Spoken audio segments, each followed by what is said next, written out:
Welcome to the PTA Caucus webinar. My name is Amy Smith-Hamill. I am a PTA from Alabama, and I currently serve as the alternate delegate for the PTA Caucus and formerly the chief delegate. In this episode, I'm joined with Kathy Giffin to discuss the PTA Education Summit. Kathy and I both serve on a summit planning task force through the Academy of Education. So, Kathy, thank you for joining us. Thank you for inviting me. Yes, great to have you. So let's start off with just talking about a little bit about the background of why the Academy of Education decided to have a PTA Education Summit. Thank you very much. I'll start by introducing myself. I am a PT assistant as well. I've been an educator since '95 in a PT assistant program, and program director at 2 different institutions. Very involved in the academy, and and I'm the former SIG chair for the PTA educators a few years ago. So my involvement there has gotten me connected with the academy president, and I served on a trends task force that ended in 2019. So that's kind of what got us here, is that the Academy was recognizing that there has been a lot of talk about bachelor's degrees and not bachelor's degrees and problems within education and what we do to our students. And they commissioned a task force to look at the trends in PTA education and what is going on with CAPD and Federation and APTA and how it all plays together. That report came out in 2019, and the Academy of Education accepted it and has published it on its website, and then immediately asked for a summit to pull all the parties together, to all the stakeholders involved in PTA education, to try and look at what can we do to help PTA education, our students, our clinicians, our practitioners, as we move forward. So that's what started. And the task force that Amy and I serve on has met since early 2020 in planning the summit. We have no agenda other than to plan a summit to try and figure out what's next for PT assistant education. And we immediately knew that you can't separate education from the role and scope of work of the PT assistant. So the stakeholders had to be beyond education. So that's why we're really excited about this opportunity to talk with the caucus members and PTA educators that are our PTA assistants, I should say, that are out there. And we really hope that you will be involved in this summit. Great, thank you, Kathy. So we talk a little bit about the task force that's been created to plan this. We have PTAs on the task force. We have physical therapists, we have educators, we have clinicians. So it's a very good mix of individuals that the Academy selected to be involved in this task force. So a lot of our conversations, just to kind of give you an idea, we talk about the PTA team, we talk about better together, excellence in service. We want to make sure that the PTA is the best individual to assist the physical therapist. And that's really what our discussions, kind of surround, and just some ideas of kind of how our conversations, we always go back to better together and the PTA team. And I think that's very important. So Kathy, as we talk about the PTA Education Summit, it's not just one event that happens, but it's something that happens over a span. And there are 3 phases of the summit. So share with us what those 3 phases are. Sure. Let me pull up a timeline that I have that might help with the visuals of this.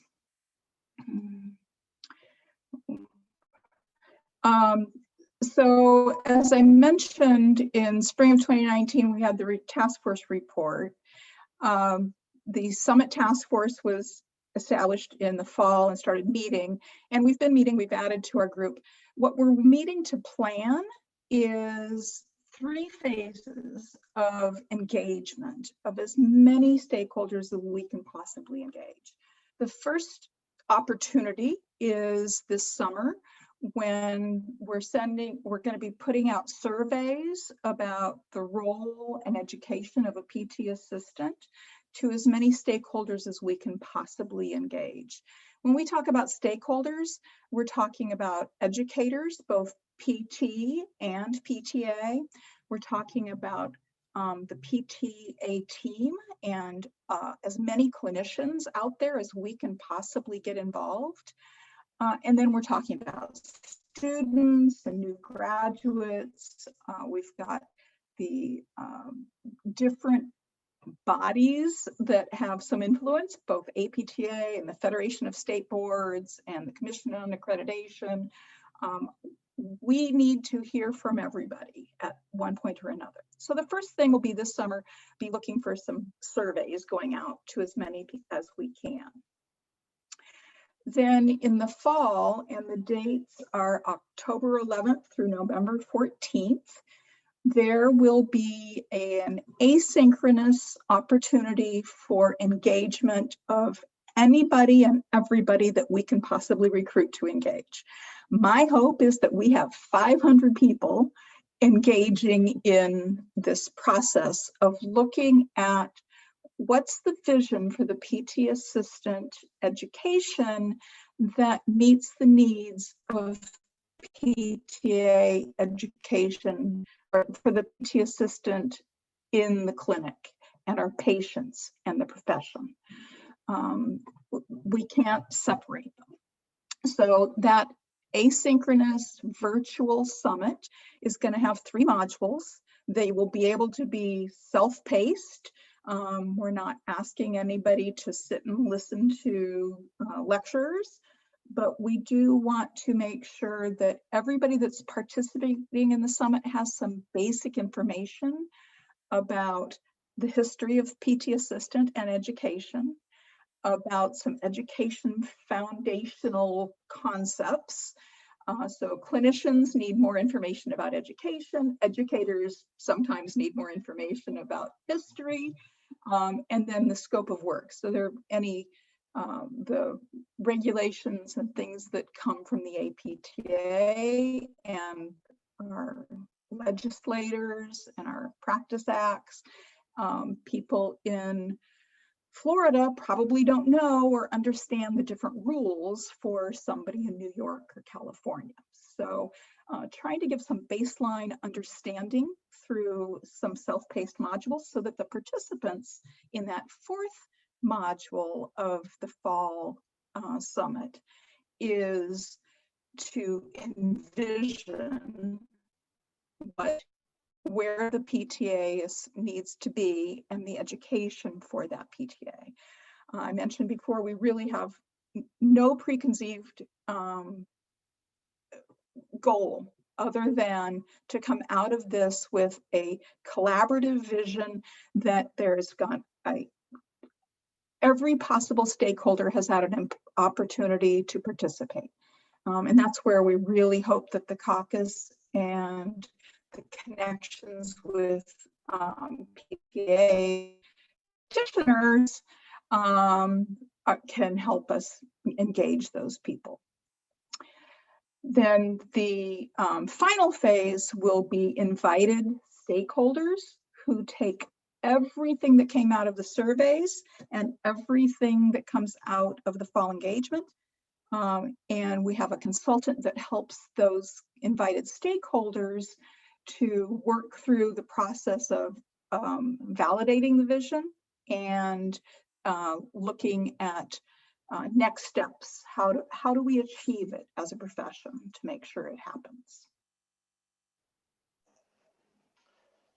Great, thank you, Kathy. So as you were talking about the 3 phases, you talked about phase 2 and the opportunity to kind of be involved there. So of those that are listening and they really want to be engaged in this process, how do they go about getting involved in taking those modules that are in phase 2?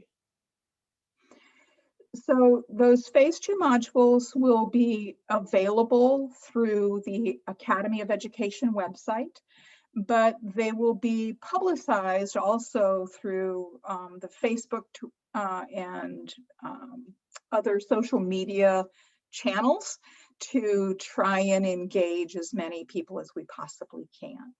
So we have plans to get up a page that is just ours on the Academy website. It's not up yet, but as soon as it is, we will share it with everybody we can possibly find for links to that.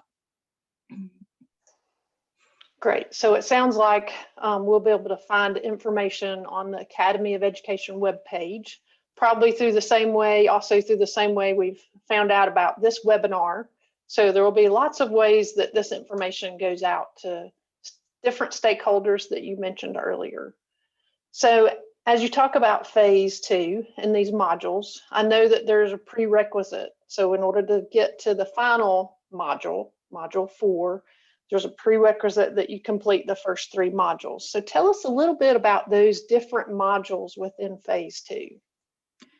So the first 3 modules are what I was talking about, being able to kind of get everybody some foundational concepts to be able to engage in solving any perceived problems or anything that's moving forward. So the first module will be looking at history and where we are now compared to where we were when we started 50 years ago with an associate degree, and at making sure everybody recognizes some of the changes that have occurred and some of the changes that have not occurred. And then the second module is all about the foundations of education. So, you know, there's competency-based education that is something that is occurring now with DPT education. And if we're going to use that language, we need to have an understanding of what that means. To understand, you know, why the associate degree is the only degree that can be conferred with the PT assistant. To look at what would it mean to change that in any way. So some basic knowledge is what we're looking for in those first 3. The third one is related to practice.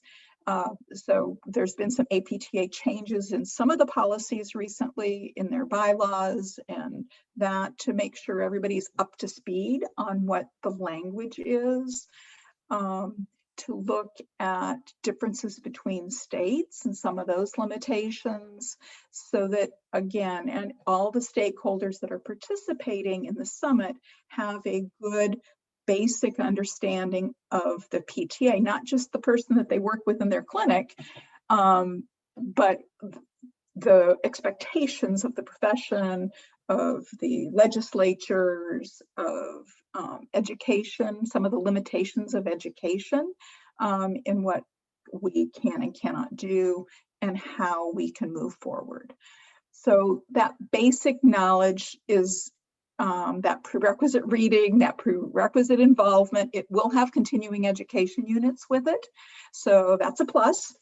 That is needed to make sure that everybody that's engaged in the envisioning process of this summit is coming from the same perspective or has the same basic understandings, to do some really hopefully creative and out of the box conceptualization of what should be for the PT assistant that will meet our patients and our profession's needs in the next 20 years, not just today.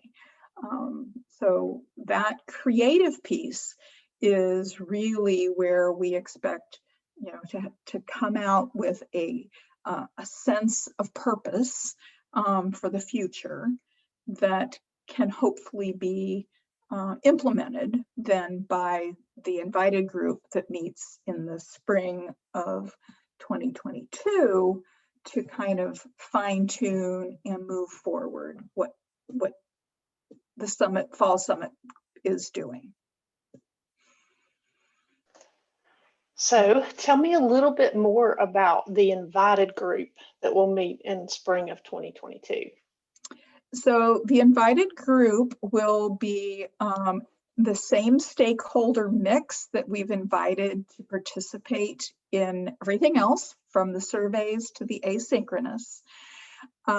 It will be by, it'll be by application, basically. People that want to serve in that capacity will be asked to submit a application and probably a resume and maybe answer a couple basic questions that will be assessed then by the academy.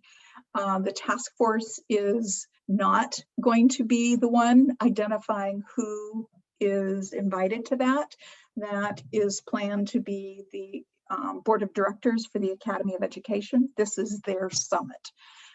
So while everybody can participate in the first two phases, and we hope you do, that information is going to get condensed down by a consultant and then worked through by stakeholders in a synchronous virtual event in late February 2022.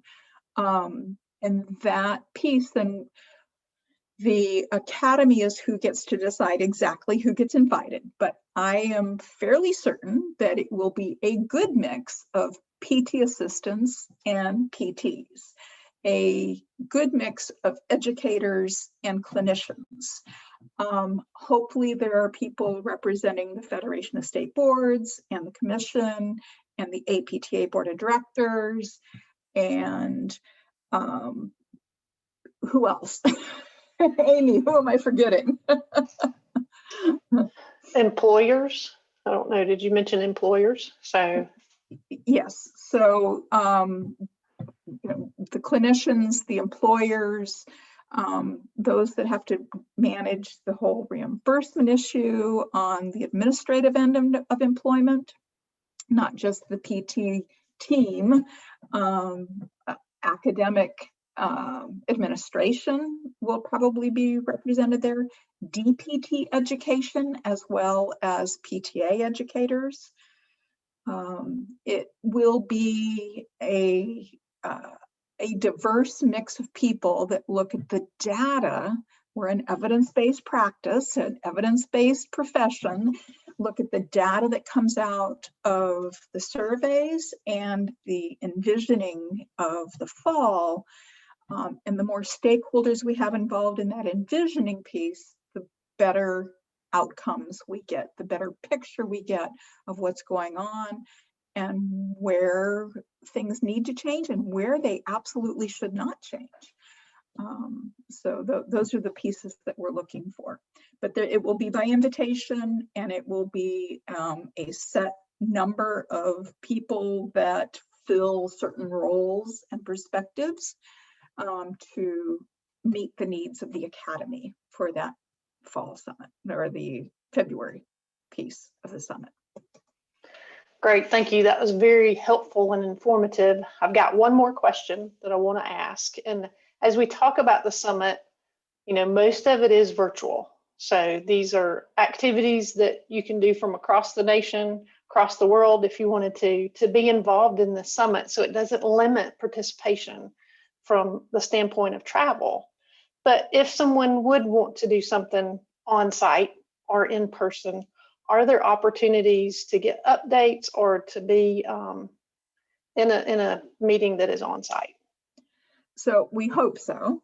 We've submitted the request to both the Education Leadership Conference that occurs in October and to CSM that will occur in February to have live sessions at those events. So the fall one at ELC will definitely be an update of where we are and how we got here, a much more in-depth, similar to what we're doing right now. There should be some early survey information available for that one.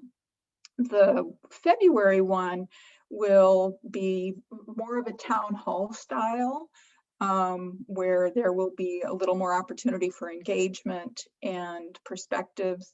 Hopefully we will have some initial information coming out of the fall phase 2 engagement piece to share at CSM. But CSM will be before the invited final phase of the summit.